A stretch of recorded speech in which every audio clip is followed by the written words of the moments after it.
ससुराल वालों,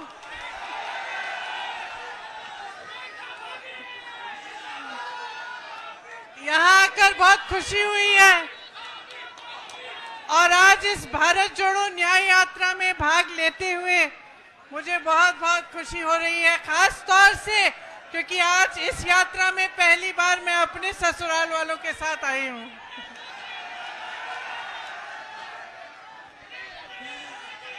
तो आपको याद होगा, बोलूं, आपको याद होगा मैं 2 साल पहले यहाँ आई थी, याद है? बड़ी मीटिंग हुई थी, बोलने दो भाई। आपको याद होगा 22 में मैं यहाँ आई थी, मीटिंग हुई थी बड़ी। अरे भैया बात सुनने दो, सुनने दो। और रोड शो भी हुआ था। मैं आपसे पूछना चाहती हूँ कि तब से आज तक कुछ बदला है? उस समय चुनाव था विधानसभा का, आपने भाजपा को जिताया, योगी जी को जिताया, 2 साल और उनको मौका मिला है। मैं आपसे पूछना चाहती हूं कि जो आपकी समस्याएं हैं, जो आपकी असली समस्याएं हैं, आपका दुख है, जो महंगाई है, जो बेरोजगारी है, जो रोज रोज इन परीक्षाओं में जो पेपर लीक हो रहे हैं, जिनके लिए नौजवान बच्चे, आपके बच्चे मेहनत करते हैं, पढ़ते हैं, फीस भरते हैं, ये सिलसिला अभी तक जारी है कि नहीं कि पेपर लीक होते रहते हैं? बताइए, जारी है?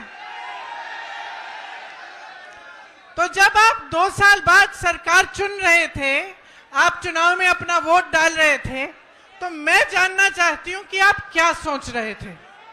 क्या आपने सोचा, सुनिए, क्या आपने सोचा कि यहाँ का विकास होगा? सोचा था? अब यहाँ पे पीतल के कारखाने हैं, बड़े बड़े पीतल के कारोबार हैं, क्या आपकी तरक्की हुई है? हुई है।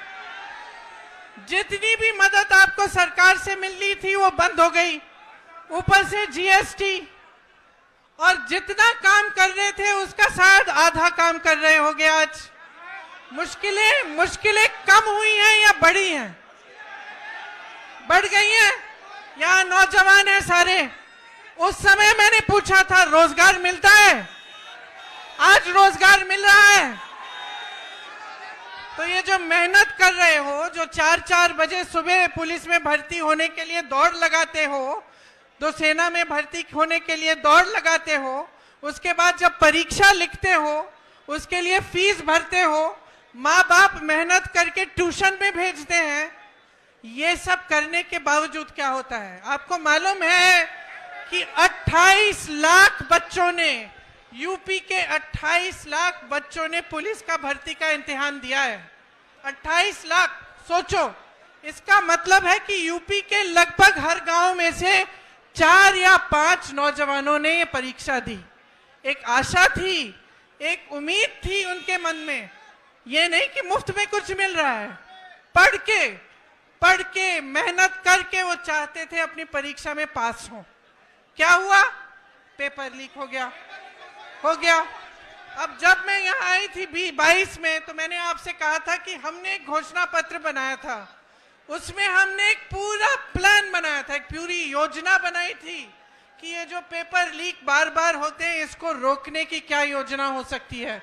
उसमें जॉब कैलेंडर था, उसमें यह था कि एक कमीशन बनेगा और जितना भी अन्याय हुआ है उसको ठीक करने का काम होगा।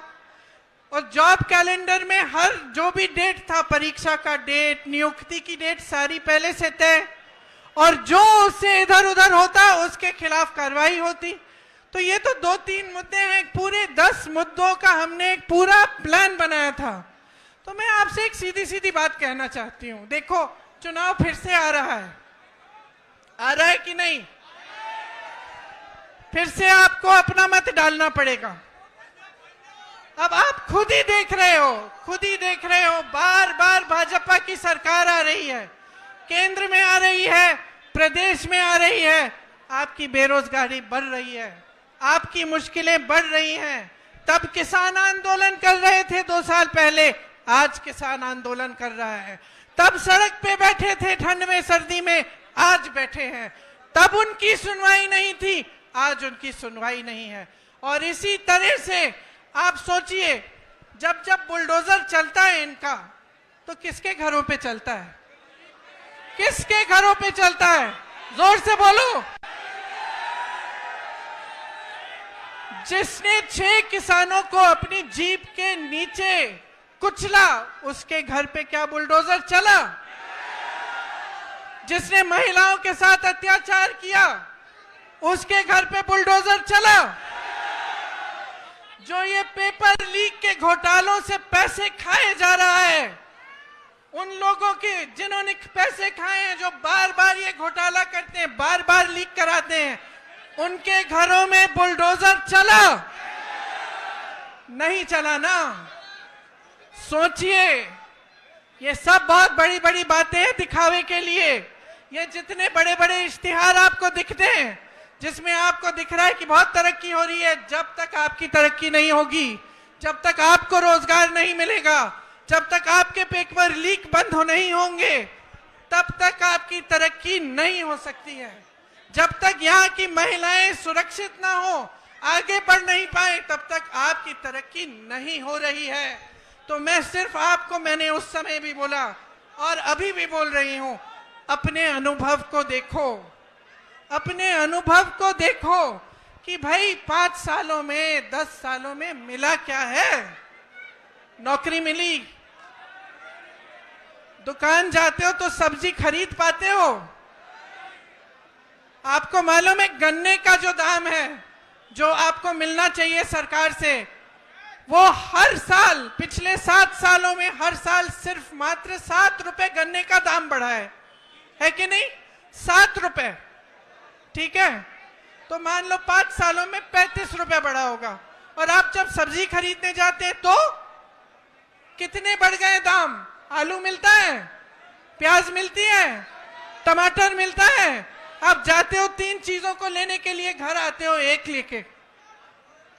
तो भाई ये देखो, जब तक आपको खुद समझ में नहीं आएगा, जब तक आप अपने अनुभव पर नहीं उतरोगे, तब तक कुछ नहीं बदलने वाला।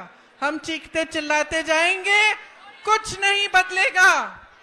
बदलाव तब आएगा जब आप अपनी परिस्थितियों को समझकर अपना वोट डालोगे, जब आप सवाल उठाओगे सरकार से कि मुझे सब्जी क्यों नहीं मिल रही है, इतनी महंगाई क्यों है, मेरा बच्चा पढ़ता है, मेहनत करता है, उसको नौकरी क्यों नहीं मिल रही है।